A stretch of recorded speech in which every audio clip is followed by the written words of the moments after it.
Eu vou tratar de um assunto mais controverso. Deixa eu ler com você um texto da Bíblia, 2 Timóteo 3. Deixa eu ler do verso 13 até o verso 17. O texto fala assim: mas os homens maus e enganadores irão de mal para pior, enganando e sendo enganados. Tu, porém, permanece naquilo que aprendeste e de que foste inteirado, sabendo de quem o tens aprendido. E que desde a tua meninice sabes as sagradas escrituras, que podem fazer-te sábio para a salvação pela fé que há em Jesus Cristo, ou em Cristo Jesus. Toda a escritura é divinamente inspirada e proveitosa para ensinar, para repreender, para corrigir e para instruir em justiça, para que o homem de Deus, no sentido aqui indefinido, não homem masculino, mas toda a criação de Deus, no caso aqui ele se refere a Timóteo como obreiro, mas a aplicação pode ser genérica, seja perfeito e perfeitamente instruído para toda boa obra. A gente vive hoje daquilo que o Francis Schaeffer chamou de o grande abismo. É uma dicotomia que as pessoas criaram no universo dos valores e da cosmologia, em que os valores, a fé e o significado do mundo superior está entre um abismo contra a ciência, os fatos e a matéria. Esse dualismo cartesiano, quando eu me refiro a cartesiano, eu estou me referindo ao René Descartes, que é um dos pais do método científico. Há uma diferença muito grande, irmãos, da argumentação bíblica e da argumentação do método científico. Analisar uma questão cientificamente é usar critérios racionais e laboratoriais. Esse método é novo porque ele nasce do empirismo, ele nasce do raciocínio. Ele é produto inicialmente da teologia cessacionista da Reforma, depois essa teologia cessacionista da Reforma produziu o antissobrenaturalismo, a ideia de que os milagres não acontecem mais. E ele produziu, então, a ideia de que tudo que acontece no mundo acontece no âmbito da natureza, ou naturalismo, e no âmbito da matéria, ou materialismo. Essas duas vertentes controlam o pensamento moderno. Então, os cristãos têm que ter muito cuidado quando eles manipulam as ciências humanas, porque os métodos delas, as bases dos métodos, é o naturalismo, que inclui, por exemplo, a teoria da evolução. Muitos dos irmãos aqui são formados em pedagogia. Embora o curso seja muito legal em muitas questões, mas o crente tem que ter a sabedoria de filtrar aquilo que é verdade e aquilo que é mentira. Como esse negócio está público, eu não vou dizer coisas aqui mais profundas, para evitar os debates desnecessários. Mas os cristãos têm que filtrar a verdade da mentira. Então, de um lado, nós temos esse comportamento infantil, com explicações puramente biológicas e psicológicas, de comportamentos que têm elementos espirituais. Do outro, a gente vive uma outra vertente, que é o sobrenaturalismo ingênuo, desprovido de qualquer discernimento bíblico e teológico, desprovido do conhecimento da criação de Deus, inclusive a neurobiologia, que é uma ciência que fortalece muitas escrituras na questão do criacionismo, e acaba atribuindo comportamentos médicos disfuncionais da criança a demônios. A gente precisa hoje usar a base da doutrina da revelação geral, que são as escrituras. A revelação geral, que nasce no universo, que nasce na observação, que é a graça comum da ciência, da psicologia, da psiquiatria, da neuropedagogia, da neuropsiquiatria. Tem um monte de neuros aí que é difícil até de falar, que são muitas. Esse pessoal atua na área da observação. Então, eles vão afirmar uma coisa hoje porque descobriu aquilo agora no século XXI. Mas amanhã, no século 22, nós estávamos completamente errados, aquilo não tinha nada a ver, agora mudou, não é mais isso. Houve um tempo que comer carne de porco era a coisa mais perigosa do mundo. Agora os médicos, você vai lá, não, você precisa comer carne de porco. Porque a ciência muda o tempo todo. Estou dando aqui um exemplo básico. Mas a gente precisa entender que a verdade de Deus, ela só é verdade porque ela é de Deus. Não importa se ela está na Bíblia, se ela está na ciência ou se ela está na natureza. Se ela é verdade, ela é de Deus. E há na ciência muita coisa de Deus no sentido de ser verdade, como também muita coisa que é verdade. Então, quando a gente interpreta corretamente a ciência, ela vai ser muito útil para a gente. A minha tese central hoje é mostrar para os irmãos do Ministério Infantil que a gente exerce aqui um tríplice ministério. Primeiro, eu vou usar as expressões bíblicas. A gente trabalha no ministério profético. Nós somos atalaias. Nós somos gente que está olhando. Nós somos guardiões das almas das nossas crianças. Segundo, nós somos sacerdotes. Ou seja, a nossa intercessão, a nossa cobertura espiritual sobre as crianças é algo muito poderoso. Às vezes o diabo quebra em casa o princípio da autoridade. No reino espiritual, irmãos, funciona do mesmo jeito que acontece no regime militar. Tanto os demônios como os anjos operam com base em autarquias, em disciplinas, e todos eles obedecem essas autoridades em diversas áreas. Então, a ação de Satanás está sempre condicionada a uma autoridade dada a ele. E, normalmente, os pais vivem dando brechas e o diabo rouba dos pais a autoridade. Como pastor, eu posso dizer aqui, a única coisa que os pais crentes não têm sobre os filhos é autoridade. E como pastor, eu infelizmente tenho que dizer, quem comanda a maioria dos filhos cristãos é Satanás. E como Deus é muito sábio nesse processo, Deus aceita que essa autoridade seja transmutada. Às vezes o pai não tem uma vida de testemunho para impedir a ação de Satanás. O diabo não vai tocar em filho de ninguém se ele primeiro não quebrar a autoridade paterna. E às vezes, isso como os pais vivem quebrando a regra, eu já falei aqui, né, e repito, o maior problema das crianças são os pais. Como pastor, é a turma que eu mais tenho problema. Os filhos são maravilhosos, mas os pais, infelizmente, têm dificuldade de entender o evangelho.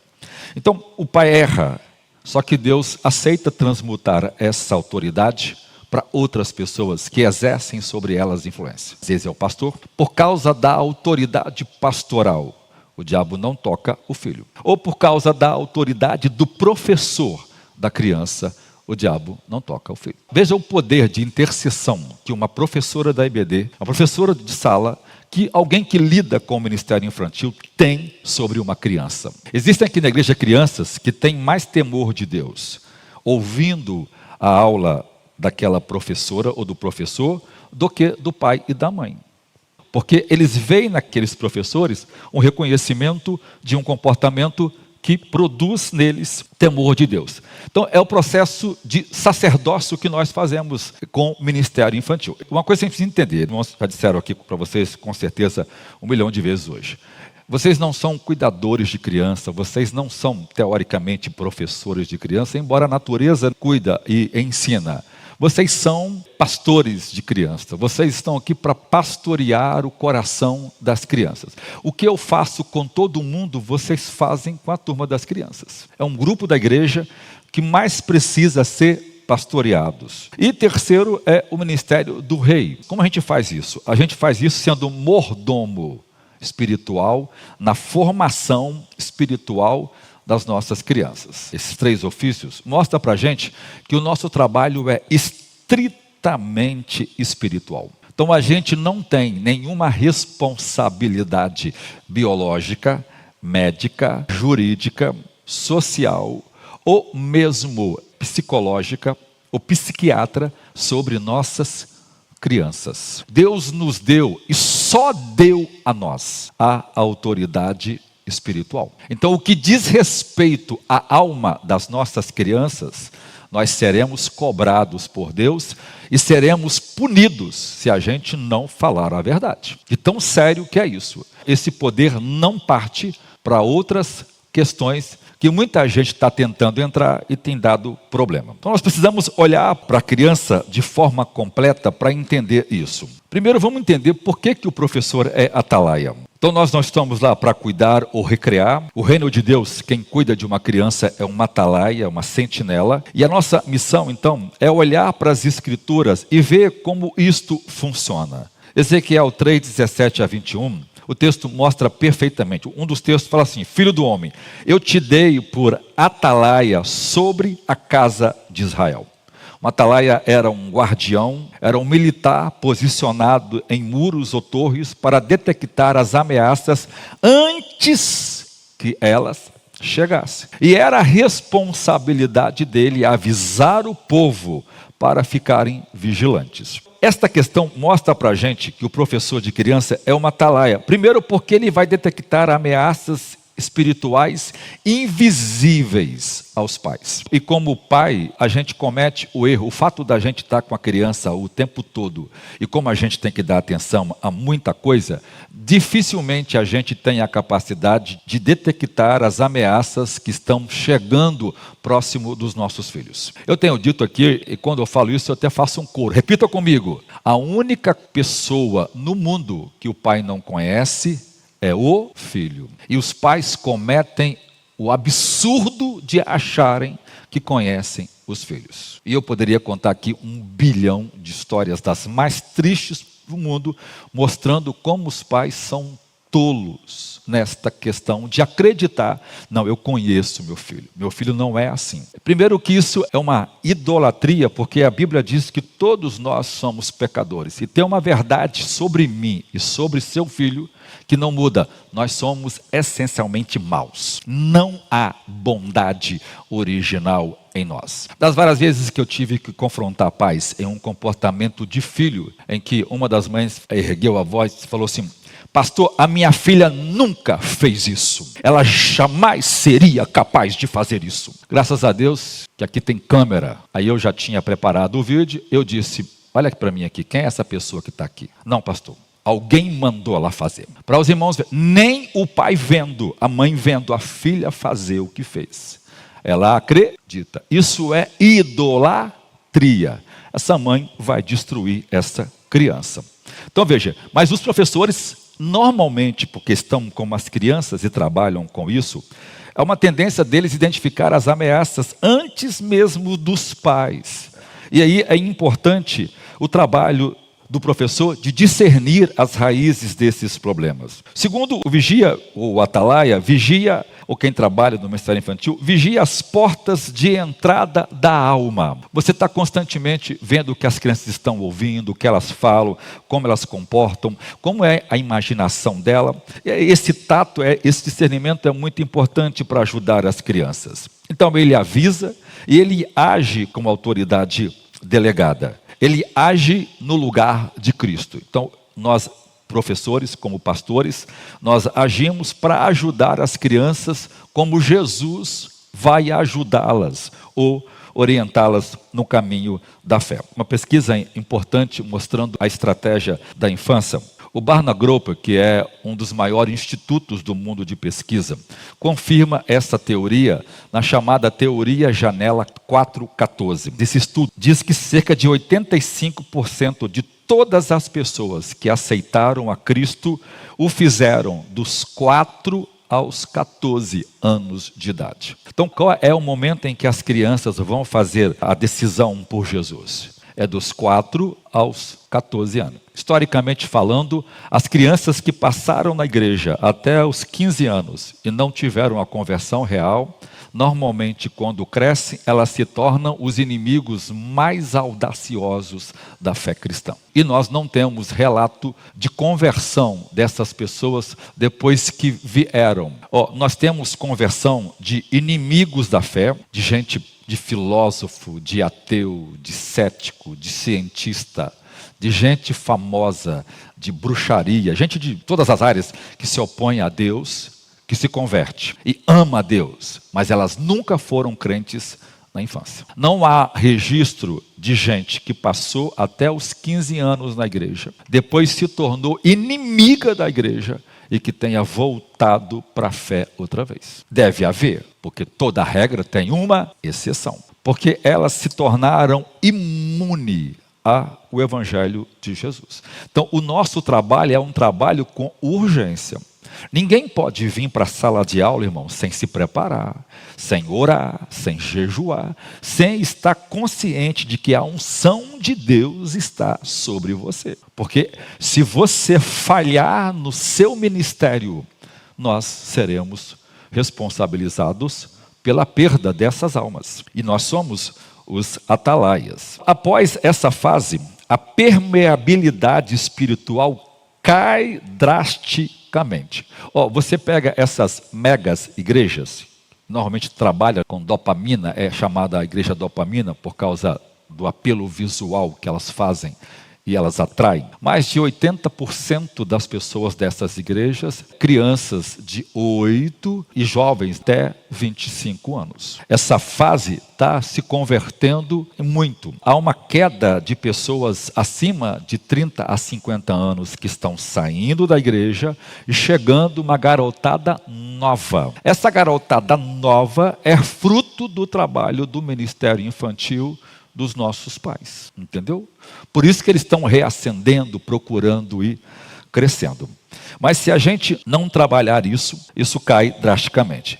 Esses pesquisadores mostraram o desenvolvimento moral e apontam que as fundações da cosmovisão de uma criança estarão sendo formadas até 9 anos. Ou seja, o que você ensina uma criança até 9 anos vai determinar o que ela vai crer e o que ela vai ser depois disso. Os regimes totalitários sabem muito bem disso. Eu já expliquei isso para os irmãos. Então vamos lá, a primeira parte, a palavra, a mente e a neurobiologia. O texto de 2 Timóteo 3:15 mostra para a gente uma batalha. Mas antes de entender essa batalha, vamos mostrar a nossa maior arma e como ela impacta no desenvolvimento biológico da criança. O texto base, vou pegar um dos textos aí, o texto fala assim, e que desde a infância, Paulo usa a expressão apoblefos, o termo blefos aqui, é uma expressão que se refere desde o tempo em que aquela criança tem a capacidade de ser ensinada de alguma forma. Esse blefos é um texto que pode ser usado para uma criança que ainda está no ventre da mãe. A ciência mostrou, pela prosópia, que uma criança na 25ª semana gestacional, ela sente tudo o que a mãe sente. Se a mãe ouvir música, ela ouve música. Então, a ciência provou isso, que as crianças no ventre já podem desenvolver as primeiras sensações da sua neurobiologia. As suas primeiras sinapses de autoconhecimento são forjadas nela. Então, Paulo está dizendo aqui que isso é possível fazer, inclusive desde o ventre. E nós temos prova bíblica disso, o fato de Jesus e João Batista, na 25ª semana, exatamente o texto diz, no 6º mês, Maria e Isabel se encontram, a criança pula de alegria no ventre dela. Há 2000 anos atrás, o próprio Deus mostrando que a neurobiologia ia descobrir hoje. Então, uma mãe que lê as escrituras para uma criança, que ouve louvor, e que desde na barriga ora para a criança, já começa a criar as sinapses neurais, porque tudo que a gente faz é um caminho neural, é uma sinapse. Por isso o nosso cérebro tem a neuroplasticidade, era como se ele fosse plástico, ele é móvel, ele pode ser moldado o tempo todo. Essa é uma força elétrica que temos para agir e para sentir. Então esses sentimentos são criados desde pequeno. De 0 a 2 tempos, ocorre as primeiras 700 conexões neurais no cérebro da criança. De 0 a 3 anos, acontece o desenvolvimento do seu sistema límbico. As suas emoções estão sendo fortalecidas. E veja, Paulo está teologicamente consciente de que a exposição dessas crianças às escrituras durante essas janelas críticas, que são chamadas pela neurologia, tem a capacidade de moldar os caminhos neurais da criança. Então, qual é a nossa arma para ensinar as nossas crianças? É sempre a palavra de Deus. Então, embora as crianças podem fazer muitas coisas no Ministério Infantil, elas podem brincar, elas podem ver televisão, porque talvez o tempo é muito longo, mas escute uma coisa, o único momento em que as nossas crianças serão expostas a algo que poderão ajudá-las a ser pessoas que realmente serão úteis, tanto à sociedade, quanto à igreja, quanto à família, é na hora em que a gente está ensinando para ela as Escrituras. Eu posso contar uma historinha muito bonita para a criança. A historinha pode ser legal, pode ser importante, a historinha pode ser emocional, pode ser impactante. Mas vai entrar e ela não terá nenhum efeito neural na criança. Por quê? Porque essas historinhas é só um efeito emocional. Elas são boas e elas devem ser usadas. Mas a gente tem que estar ciente, a única coisa que tem o poder de formar caminhos neurais na mente de uma criança são as Escrituras. Por quê? Porque elas são as palavras inspiradas por Deus. As historinhas não têm essa unção, ok? Então, por isso, a gente lê versículo com as crianças, a gente decora, não é isso? A gente acha, né? Por quê? Porque só a palavra de Deus tem esse poder de prover. Por isso que a gente canta os textos das Escrituras, por isso as nossas músicas são cheias de textos bíblicos, com as expressões bíblicas, e por isso a gente prega e a gente ensina a Bíblia para as crianças, porque é isso que pode fazer mudar a vida dela. Depois o Paulo usa a expressão que sabes, no termo grego oidias. Aqui é saber por intuição, por percepção imediata. É um conhecimento que é passado de forma íntima, ou seja, a fé da mãe é transmitida à criança na forma em que a mãe vive o seu cristianismo. A criança é atraída a desenvolver a mesma capacidade. E veja aqui, o nosso sistema límbico, que são o sistema das emoções, ele é um computador teológico primário, porque ele processa a emoção e a resposta ao sagrado antes do nosso córtex. Uma questão que fica aqui atrás da tela, é chamado CPF, é córtex pré-frontal. É onde está o nosso sistema de comando executivo do corpo. É ele que coordena, ele é o crivo de julgamento.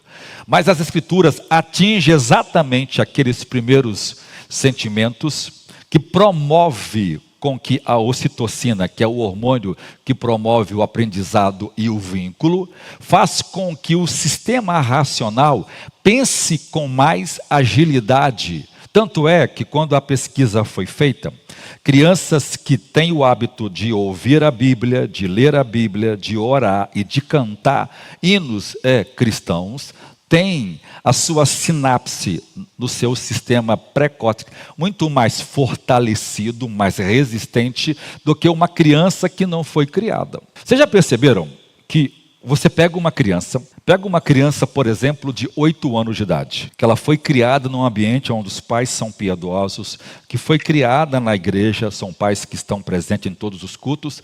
Eu não estou aqui me referindo, irmãos, a uma criança que vem só ao domingo à noite. Vou dizer uma coisa para vocês aqui, ó.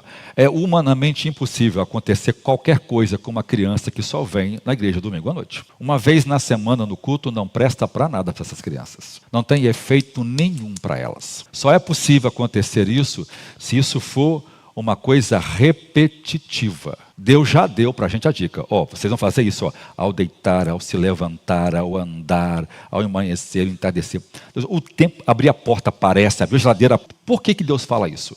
Para poder criar esses caminhos neurais e eles se fortalecerem. Uma criança que vem uma vez por semana, irmão, ela está vindo aqui, mas ela está perdida, não há o que fazer por elas. Às vezes as irmãs falam, nós vamos preparar a melhor aula do domingo, porque no domingo tem 50 crianças na sala. Porque na quarta tem 10, na terça de oração tem 8, na sexta tem 12. Olha como nós estamos sendo enganados. A melhor aula tem que ser para de 10, para de 12. Porque são essas crianças que serão os pastores de amanhã. São essas crianças que vão herdar o reino de Deus. São essas crianças. São essas crianças que vão realmente aprender o reino de Deus. Se o diabo te enganar nisso, e tem gente que tem dificuldade de entender essas coisas de Deus, e a gente precisa entender isso. A gente trabalha para todo mundo ir para o céu. Mas eu como pastor, me frustro nisso o tempo todo. As pessoas que realmente levam Deus a sério, e pior comigo, eu tenho uma dificuldade com isso, porque eu queria não conhecer o coração das pessoas. Queria ter um outro dom, não ter isso. Vocês não sabem,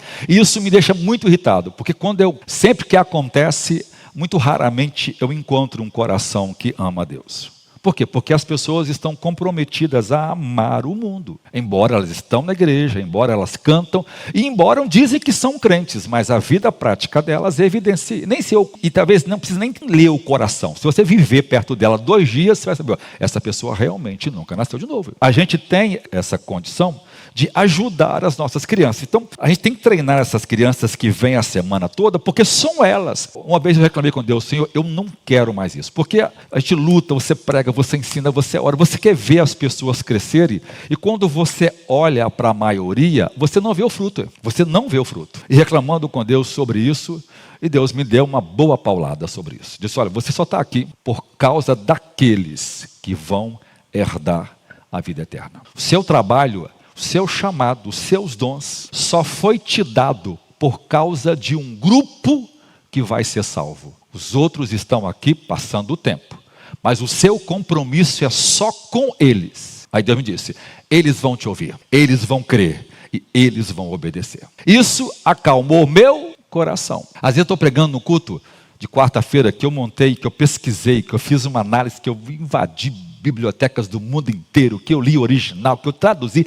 Nossa, como eu gostaria de estar todo mundo para ouvir. Aí é nesse dia que eu chego aqui, tem 20 pessoas para me ouvir, tem 30 pessoas para me ouvir. Aí quando o meu coração começa a ficar triste, o Espírito Santo me lembra, você só está aqui por causa daqueles que vão herdar a vida eterna. Então a gente tem que trabalhar nisso. Então Jesus passou 3 anos, e não foi com a multidão que ele se preocupou, foi com os 12. Então a gente que está trabalhando é pegar esse pessoal e ajudá-los. São essas crianças que os pais estão lutando em casa para fazer o devocional com elas. São essas crianças que os pais estão trazendo na igreja, às vezes tem que fazer empréstimo, porque para vir na igreja na terça, na quarta, na quinta, na sexta. Então quando é um musical, então todo dia tem ensaio. Irmãos, eu sei. E tem pais, a pais aqui, pastor, eu fiz um empréstimo para poder pagar a passagem ou o Uber das crianças, porque o ensaio acaba 00:30. E eu não tenho carro. Olha que depois eu ajudei o irmão, eu achei muito lindo, porque ele fez, eu fiz por quê?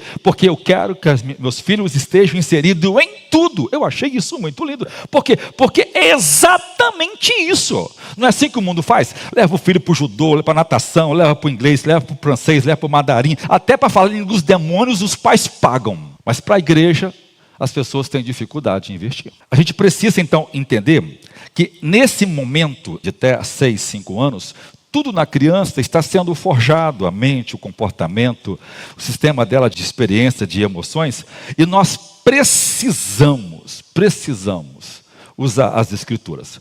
O texto diz que podem, olha só, podem, o termo grego está dunamis, que é a palavra para poder, a sofia, o saber aqui, a sabedoria. O texto está dizendo que as escrituras podem, ela tem o poder de dar sabedoria. Eu estava falando aqui, eu esqueci não acabei.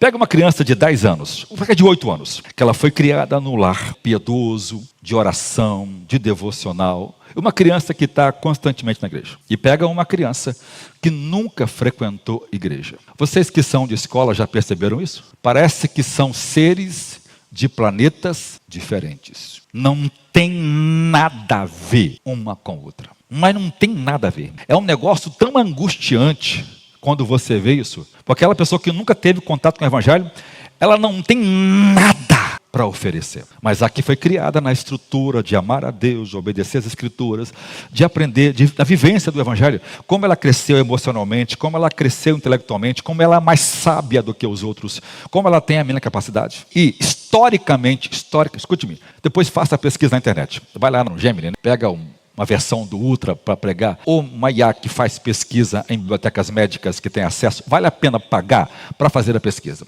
Quais são os maiores níveis de QI que se conhece no mundo das universidades? Primeiro, qual o perfil de família deles e qual a fé deles? Para vocês verem de quem é isso. Para ver se a Bíblia não é o livro mais extraordinário do mundo. Então vejam, a proporção que a gente vai ensinando às crianças, isso vai produzindo nelas emoções mais extraordinárias. Agora vamos entrar em outros assuntos, só que os irmãos me passaram vários assuntos. A segunda parte é como a gente lida com essa batalha espiritual e a realidade do conflito. Primeiro, a gente precisa entender que o maior nível de batalha da igreja está no trabalho infantil. Os ataques mais profundos de Satanás estão na infância. Por quê?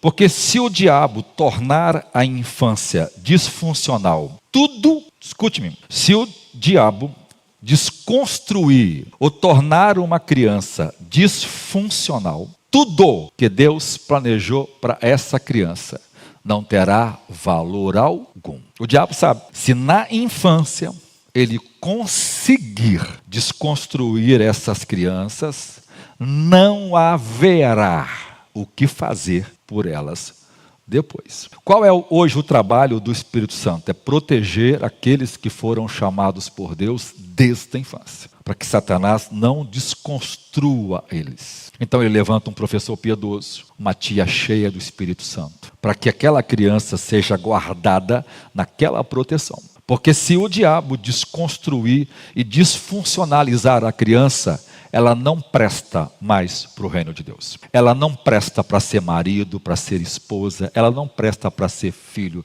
para ser pai, para ser empresário, para ser amigo. Okay, irmão? E no reino de Deus, você nunca verá um pastor disfuncional. Você não terá no reino de Deus um pastor disfuncional. O pastor tem que ser o cara que tem as emoções saradas. Ele precisa ser equilibrado. Senão o seu ministério inexiste. O chamado de cada um de vocês depende. Então vocês estão trabalhando por uma idade em que vocês são responsáveis. Às vezes os pais vão falhar nisso.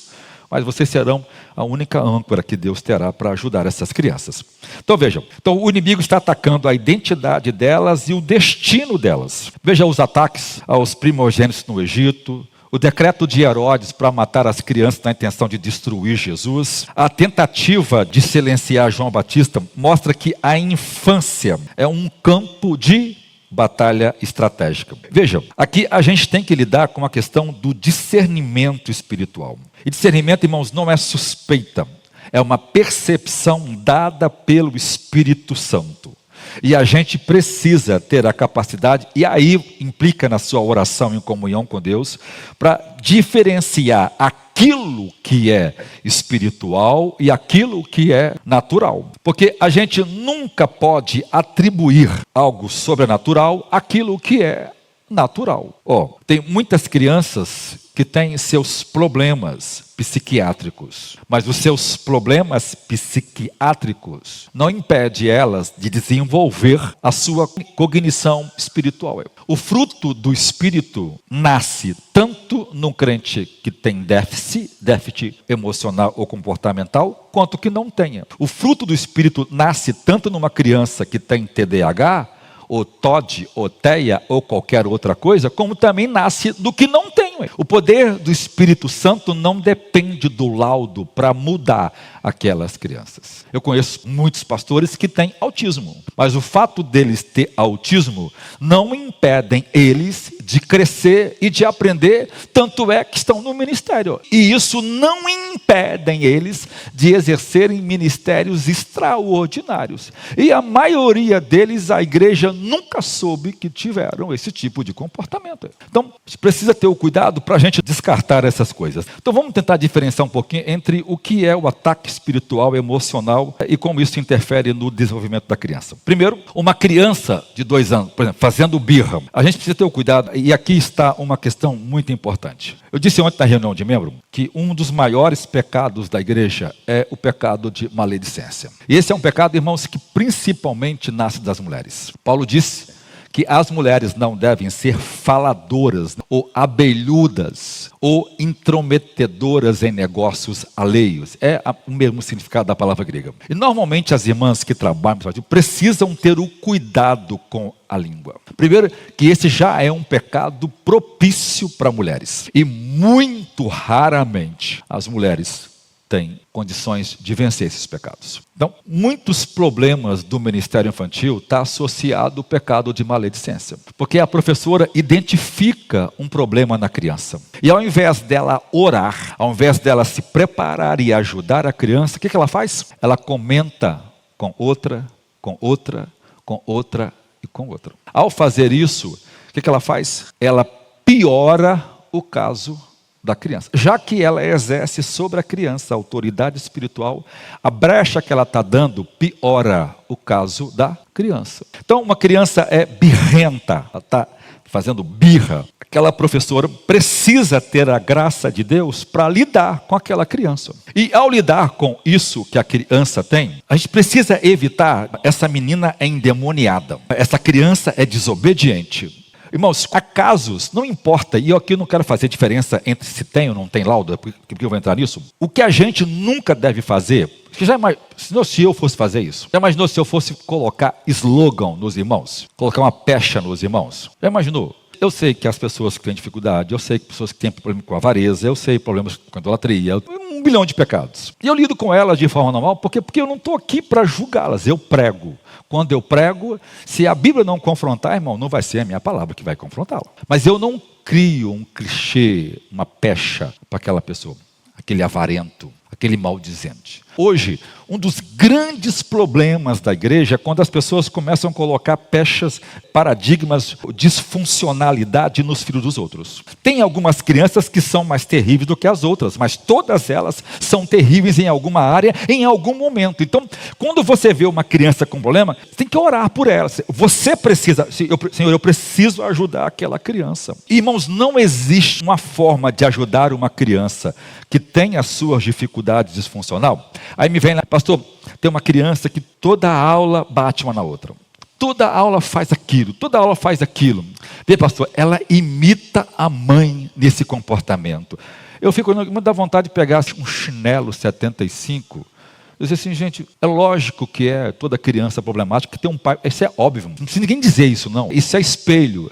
Mas o que vai mudar essa criança? É o amor. Se você amar essa criança. E quando a gente coloca uma pecha, é porque não amamos. A rejeição àquela criança, aquele comportamento, faz com que você estigmatize aquela pessoa, aquela criança, e você jamais será um canal de alívio ou de cura para aquela criança.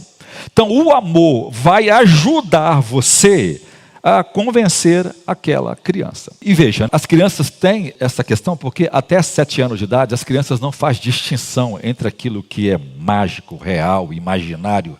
Elas fundem esse comportamento. Então a gente precisa amar as crianças porque o amor atrai. Há coisas que só o amor suporta. Há coisas que só o amor fala. Há coisas, irmãos, que só o amor faz. Porque se você não amar essas crianças, você não vai poder ajudá-las. E veja, todas as crianças têm os seus embates, irmãos. Todas as crianças têm os seus embates. A maioria delas estão em família disfuncional, muitas delas têm problemas de ansiedade, muitas delas têm problemas de medo, muitas delas são mal compreendidas, muitas delas estão inseguras, muitas delas são abandonadas, muitas delas já foram abusadas. E para a gente não interessa saber isso. Escute-me, não, pastor, eu quero fazer uma entrevista para saber na igreja quais são as crianças abusadas. Não me interessa saber quem foi abusada, quem foi. Isso não presta para absolutamente nada. Às vezes eu converso com alguém, preciso ajudar, e aí vamos lá, que eu estou lá no 10º encontro com ela. E conversando com ela, aí no 10º encontro com ela, eu sugiro, a irmã quando foi abusada, isso aconteceu, ela, como é que você sabe, pastor?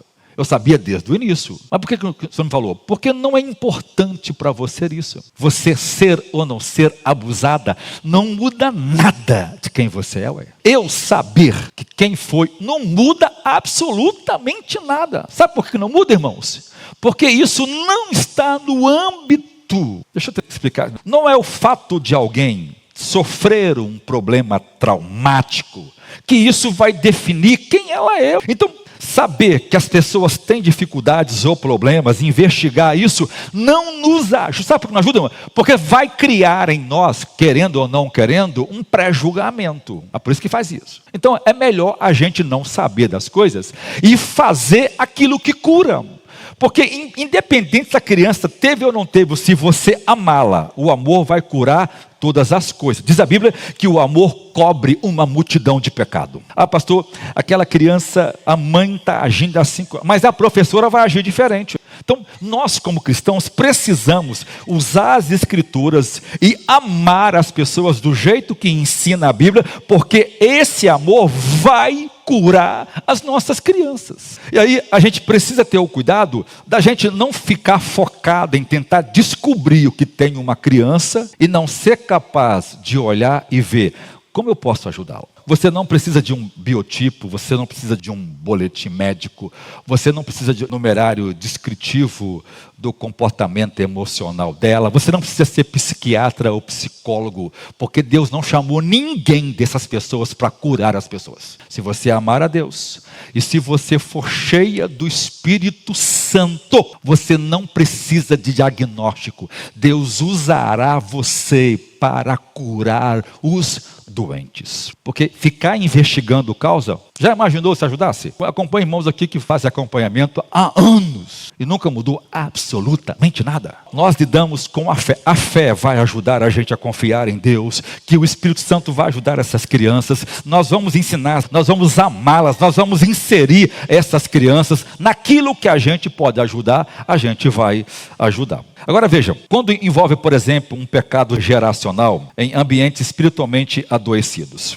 Diz a Bíblia que Deus visita a maldade do pai no filho até a 3ª e 4ª geração. Aí a gente fica pensando, como é que eu vou lidar com isso? A questão não é que a culpa é transferida, mas a consequência e as tendências pecaminosas são. Crianças que vieram de ambientes caóticos, ocultismo, problemas de pecado, problemas de impureza. Muitos dos problemas dos nossos filhos têm a ver com os nossos pecados de impureza do passado. E isso é um problema que abriu brecha para um monte de coisa. Então, como a gente lida com estas questões? Então, não é o simples fato de eu identificar que aquilo é um problema geracional, é que eu vou dizer para aquela pessoa, seu problema é um pecado geracional, que o seu pai errou e que você tem que...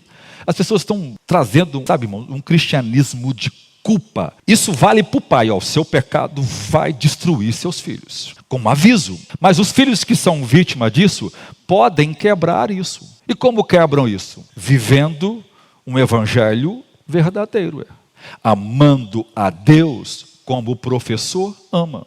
Como a professora ama. Você pode, com o seu testemunho, com o poder do Espírito Santo, produzir naquela criança todos os frutos necessários de arrependimento para que aquele vínculo seja quebrado. A gente precisa entender que a solução para todos os problemas, e hoje temos muitos, e quanto mais a gente ficar preocupado com isso, mais a gente vai se perder, porque esses problemas vão se avolumar cada vez mais, e cada hora vai ter um novo laudo, e os laudos cada um do seu jeito, um psiquiatra dá um laudo, e eu não quero discutir que isso não é a minha área, eu nem vou entrar nisso. Então, isso não é nossa preocupação, saber que uma criança é laudada ou não é laudada, se ela tem ou não tem certa deficiência, isso não é a nossa função.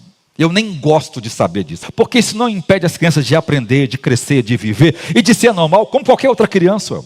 Essa criança terá um pouco mais de dificuldade e luta em algumas questões, é lógico que terá, mas isso não pode fazer nem que os pais tratem essa criança como se ela tivesse uma capacidade menor do que as outras e não dê a elas a capacidade de crescer, como também atrapalha a gente como cristão quando vai ensinar a achar que o fato dela ter um laudo aquilo impede ela de entender o evangelho como qualquer criança entende. Ela tem os seus problemas, tem, mas a gente não está aqui preocupado em que, não, pastor, hoje na minha sala teve 4 autismo. A igreja não lida com o autismo. A igreja lida com o João, que é autista, e ela discipula o João como... Estou dizendo João, é fictício aqui, né, irmãos? Estou dizendo o João para ficar mais pessoal. Por exemplo, o João é autista. A igreja não lida com o autismo de João. A igreja discipula o João como discipula qualquer outra criança. A igreja ensina aquela criança como ensina qualquer outra criança. Se ela tem ou não tem laudo, não é uma questão que vai diferenciar o nosso ensino. A gente vai ensinar as escrituras para ela do mesmo jeito. Talvez teremos que sermos mais flexíveis, é lógico, mas a gente não pode olhar para aquilo. Eu tive na sala hoje 4 autismo. Eu fico para morrer. Você teve lá 4 crianças com mais 6, Então eu tive 10 crianças na sala. Cada hora que a gente vai compartimentalizando as crianças pelo comportamento, nós estamos criando um problema ainda maior. Eu como pastor, eu lido, e você como professor, tem que lidar com todo mundo, porque todo mundo vai prestar conta a Deus. O autista ou não autista, tem toque que não tem. Todo mundo vai prestar conta a Deus. Qualquer um vai ser salvo ou perdido se não cumprir os princípios das Escrituras. Então isso não envolve laudo ou não ter. Diz a Bíblia que até os loucos podem acertar o caminho da salvação. Então o nosso alvo é ensinar as Escrituras para quê? Para que as pessoas sejam salvas. Paulo diz, para fazer sábios para a salvação. Porque o que interessa é a salvação e não outra coisa. Deixa eu entender uma coisa com os irmãos aqui. A gente vive essa era de patologização. As mães chegam às vezes na igreja com pastas cheias de laudos. Às vezes uma só criança tem 4, 5 laudos e parece que esses laudos são sentenças. E aí, normalmente, quando a professora pega o laudo ou quando a mãe pega um laudo, parece que baixam as expectativas e isso é um problema. Agora, o que a igreja deve fazer sobre isso? Nós devemos opinar sobre isso? Primeiro, não. Clinicamente, não. Nós não somos médicos e nós respeitamos a medicina como uma graça comum. Mas nós podemos fazer isso espiritualmente. O laudo diz como o cérebro funciona, mas a Bíblia diz quem a criança é. O laudo é só uma fotografia, mas as Escrituras vai ajudar a determinar o destino da criança. O Espírito Santo não tem barreiras cognitivas. Então o nosso papel não é entreter uma criança só porque ela tem um laudo. O nosso papel é discipular na linguagem que a criança entende por meio do Evangelho. A criança, por exemplo, autista, ela é a imagem de Deus como qualquer outra criança que não tem o autismo. E a sua neurologia atípica não é um defeito, é uma variação. E que a gente tem que aprender a lidar e ajudar essas crianças e amá-la do mesmo jeito como qualquer uma criança. Embora o autista não verbal, ela pode ser salva pela manifestação de amor dos professores. Veja, a capacidade que nós temos de sermos salvos não depende da nossa capacidade intelectual, não depende da nossa capacidade emocional. Nós seremos salvos porque nós seremos atraídos pelo Evangelho. E o vínculo de atração do Evangelho são os professores infantis, são os pais, são aqueles que estão evangelizando as crianças. Então, independente de laudo que uma criança tem, é o nosso trabalho de evangelizar, ajudar, discipular essa criança a entender o Evangelho. Eu criei aqui um credo do professor. Eu respeito o laudo médico, mas eu me submeto à palavra de Deus. O laudo diz as lutas que esta criança terá, mas a Bíblia diz as vitórias que Cristo já conquistou para ela. Eu não trato o autista, eu discipulo o João, que é amado por Deus. Eu quero encerrar minha palavra aqui, que eu já passei do tempo, falando uma coisa sobre ataques específicos. Muitas crianças vivem hoje o problema de possessão ou são dominadas por uma ação de demônios, ou elas estão possuídas ou opressivas. E ultimamente tem aumentado muito o caso de opressão infantil. Muitas crianças oprimidas e possuídas por espíritos malignos. A primeira causa é o problema da disfunção do lar. A segunda causa é o problema das telas, dos jogos. Eu já estou mostrando para os irmãos aqui há vários tempos sobre os problemas que as telas estão causando, principalmente nas crianças. E a última são os jogos, porque muitos desses jogos estão associados a entidades ocultistas e são feitos exatamente para prender as crianças nesse mundo ocultista. Então hoje nós temos muitas crianças que estão oprimidas e desenvolvendo comportamentos suicídios por causa do acesso a tanto material. Outro problema é o fato das crianças serem sensualizadas muito cedo. Hoje, criança com 4, 5 anos já estão tendo contato com a pornografia. Tanto é que grande parte dos acessos hoje às plataformas de pornografia é feito entre crianças de 5 a 10 anos. O nível de acesso delas são absurdas. Então, é lógico que essas crianças abrem portas em que elas vão ficar oprimidas ou dominadas por Satanás. Então, a gente que está trabalhando com criança, a gente precisa ter a capacidade de discernir o que é de Deus e o que é de Satanás. Uma das coisas que a gente precisa ter o cuidado, primeiro, é nunca ficar demonizando a aula. Foi o diabo que fez você bater no coleguinha. Não, foi a criança, por causa do coração mau dela, que bateu na outra criança. A gente não deve nunca atribuir um ato da criança a Satanás ou a um demônio. Por quê? Porque todos os atos que a gente faz, é nós que fazemos. E nós seremos responsabilizados por ele. Então, na sala, a professora nunca deve dizer que foi o diabo que motivou alguém a fazer qualquer coisa, irmãos. As pessoas precisam ser responsabilizadas por tudo que elas fazem. Foi o seu coração que foi mal, foi você que quebrou a lei de Deus para isso. Esse é o primeiro ponto. Segundo ponto, quando a gente nota que uma criança começa a ter um comportamento que é diferente do que a gente vê, o que a gente faz como professor? A gente vai orar em silêncio e vai jejuar por aquela criança. A gente vai orar em silêncio e a gente vai jejuar em silêncio. Se você quiser compartilhar com a sua líder, ok, eu vou estar orando e jejuando porque eu tenho sentido que o comportamento daquela pessoa tem sido difícil. Por exemplo, às vezes a mãe leva a criança na sala e fala assim, olha, eu tenho sentido a minha filha sentindo perturbada, tem sonhos tão pesados à noite.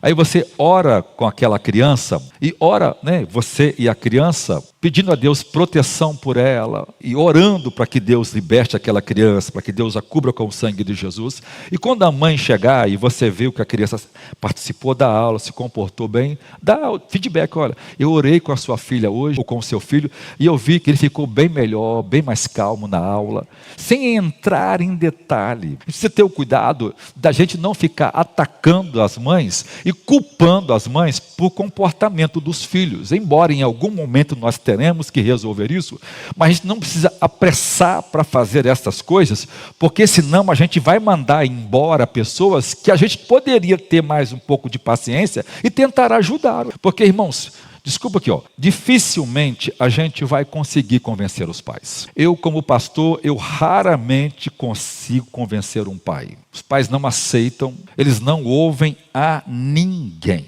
Pastor, vou fazer uma reunião. Não adianta, os pais não ouvem, irmãos. Então, você é a única esperança dessa criança.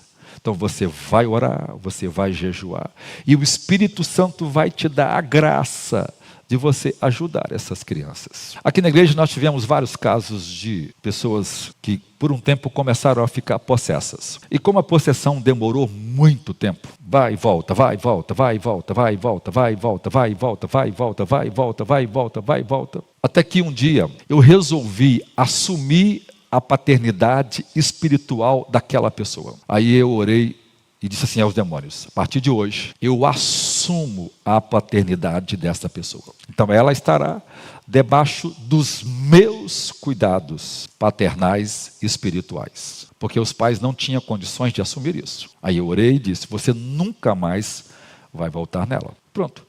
Nunca mais ela voltou, ou ele voltou a ficar endemoniado. Os pais não tinham condições de assumir. E a filha estava, ou o filho envolvido naquele processo, por causa de problema dos pais. E não adianta sentar com o pai, falar com o pai, tem que mudar nisso, tem que resolver isso, tem que parar com essa briga, com esse palavrão, tem que parar com essa pornografia. Não vão parar. Então você será a única linha de frente que essa criança vai ter, para orar por ela, para ajudar ela, para que o Senhor possa protegê-la de males, porque os pais não têm condições de proteger. Agora olha só, quando acontece um caso na sala de alguém ficar endemoniado, você precisa ter o cuidado, porque criança não é como adulto. Não tem que gritar, não tem que dar ênfase a isso na sala, no meio das crianças. Vai você lá quietinho, põe a mão na cabeça dela e sai em nome de Jesus. Não deixe ninguém ouvir. E vai sair mesmo.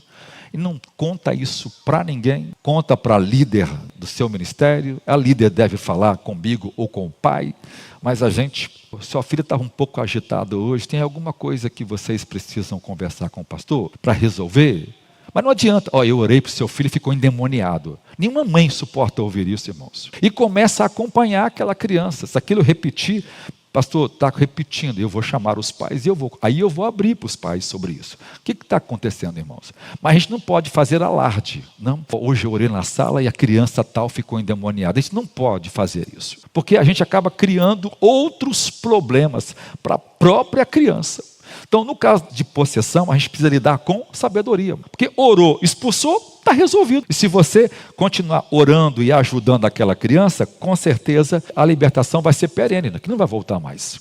Mas a gente não pode fazer um show. Outra coisa, de vez em quando vejo os irmãos chamando os irmãos para orar lá em cima. Tem que ter muito cuidado quando a gente vai orar com as crianças. Porque os adultos oram de um jeito. Então eles oram, fazem aquela bagunça.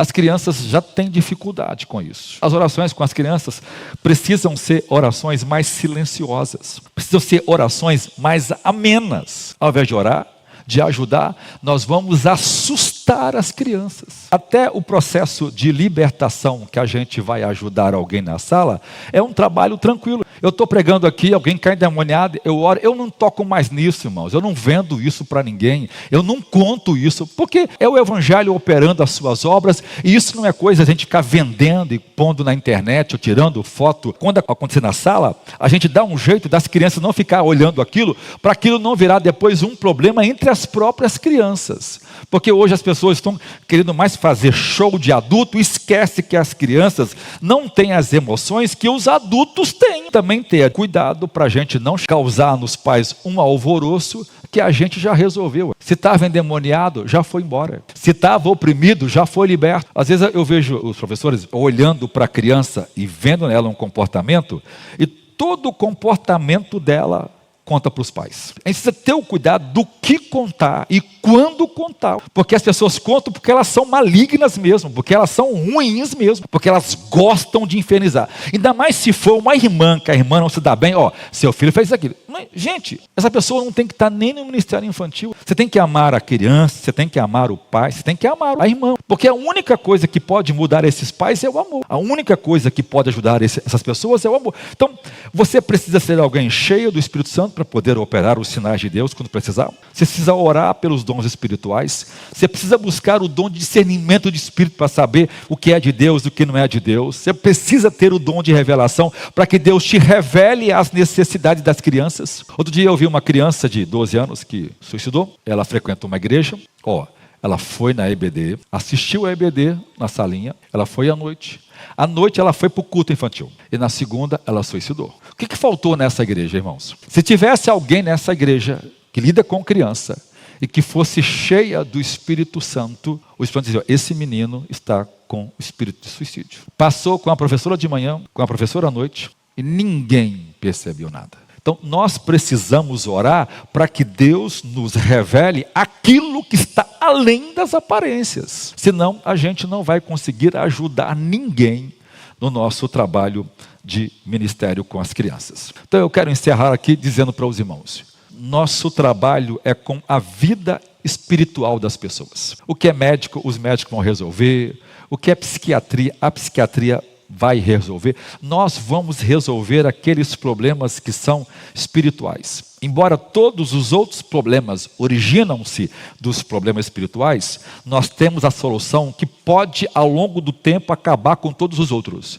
Mas nós vamos resolver o problema do perdão dos pecados. Nós vamos resolver para construir um caráter na criança, emoções saudáveis nessa criança. Nós vamos amá-las e vamos levá-las a conhecer a Deus, porque o relacionamento delas com Jesus vai mudar quem elas são. Você não vai mudar a criança exortando o pai e a mãe. Você não vai mudar a criança achando que a criança é problema. Você não é útil no reino de Deus se você estigmatizar uma criança. Tem laudo. É isso. Não. É uma alma da qual você é guardião. E não importa se ele é autista, se não é. Nós vamos lutar para salvar o João, a Maria, o Pedro, o José, a Eva, a Ado, o Efraim, independente dos problemas que eles possam ter. E tem que parar. Pastor, hoje tinha 5 autistas na sala. Qual o problema? Eles não são crianças? Dá trabalho? Dá, irmãos. Exige mais esforço? Exige mesmo, é. Mas que amor é esse que não é capaz de amar e de dar o esforço necessário para amar. O amor vai curar essas crianças. Nós já temos várias crianças curadas de vários graus de autismo aqui na igreja. E vão ter muitas outras. Mas o amor vai curar. O poder do Espírito Santo em alguém cujo coração está amando essas crianças e dizendo: Senhor, eu quero a paternidade delas, eu quero amá-las, eu quero ajudá-las, eu quero servi-las. Eu conheci uma professora, Irmã Rosa. Você que conheceu a Irmã Rosa do Polivalente? Os mais velhos aqui conheceu a Irmã Rosa? Ela era professora de português no Polivalente. Os mais velhos aqui já conhecem. Quem conheceu ela? Era uma irmã aqui de Bela Aurora. Essa irmã pregava muito, mas ela era muito cheia do Espírito Santo. Ela era de Deus, daquelas antigas mesmo. Essa irmã levou muitos alunos do Polivalente a Jesus. Mas muitos alunos. Muitos alunos. Essa irmã ajudou um dos filhos de pastores daqui da região. Tiveram um problema, o pai largou a mãe, e um problemão sério que não vale nem a pena dizer aqui, porque tão ruim que era a estrutura. Esse menino passou a odiar tudo quanto era crente, por causa do mau testemunho dos pais, que eram demônios puros. Mas essa irmã expressou um amor tão grande por esse menino, de ajudar, de orar, de gastar recreio com ele, de estar ajudando. Essa irmã ajudou esse menino a perdoar o pai e a perdoar a mãe, e hoje esse menino é um dos pastores na Grande Vitória. Uma professora da escola de português impactou a vida de um menino que a igreja não conseguiu impactar. Então eu e você fomos chamados para impactar as nossas crianças. Nós somos pastores da alma delas, do coração delas. O que elas vão amar, o que elas vão querer, vai depender do nosso amor por elas. Se for só uma aula, se for só um evento, se for mais um dia de plantão, mais um dia lá em cima. Sabe o que me mata, irmãos? É quando alguém fala assim: pastor, as professoras lá em cima queriam tanto participar aqui embaixo. Eu ouço assim, eu disse: eu não entendi. O ministério delas é infinitamente maior do que está aqui no culto. Elas têm que estar no culto, tem que estar, mas não pode haver essa preferência, não. Tem que haver o controle, porque estar lá é desempenhar o papel mais importante do mundo, que é cuidar da alma daquelas crianças. Por isso o seu foco lá é orar com elas, é cantar com elas, é pregar o evangelho a elas, porque a maioria dos pais crentes não fazem isso com os seus filhos. Amém? Quero orar com você. Curva a sua fronte. Senhor, nós te louvamos nesta noite, nesse dia, Senhor, por tudo quanto nós aprendemos aqui. Por cada aula aprendida, por cada ensinamento dado, por cada princípio aplicado, esse treinamento exaustivo de horas e horas aprendendo verdades que podem ajudar-nos a desempenhar um papel gracioso. Nós temos desafio tremendo para ajudar uma geração, Senhor, que vive uma crise nunca vista. E nós precisamos de heróis, nós precisamos de homens e mulheres com coragem e ousadia para amar as nossas crianças e, no poder do Espírito Santo, ajudá-las a conhecer a Jesus Cristo. O Senhor nos deu o poder de Deus que pode curar não só a nossa alma, mas também as nossas feridas.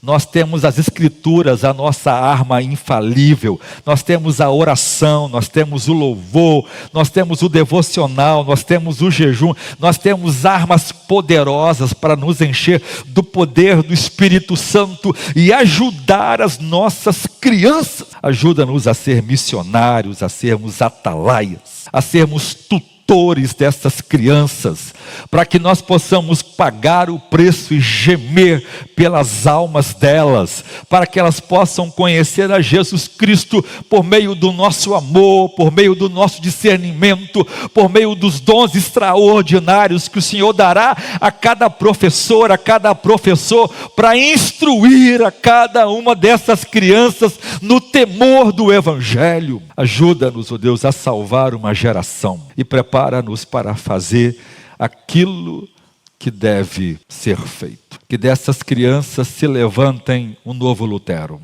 Que dessas crianças se levanta um novo John Knox. Que se levante um novo Paulo. Que se levante um novo João Batista. Que se levante um novo William Carey, o pai das missões modernas. Que se levanta, Senhor, um outro William Seymour, o pai da Rua Azusa do pentecostalismo moderno.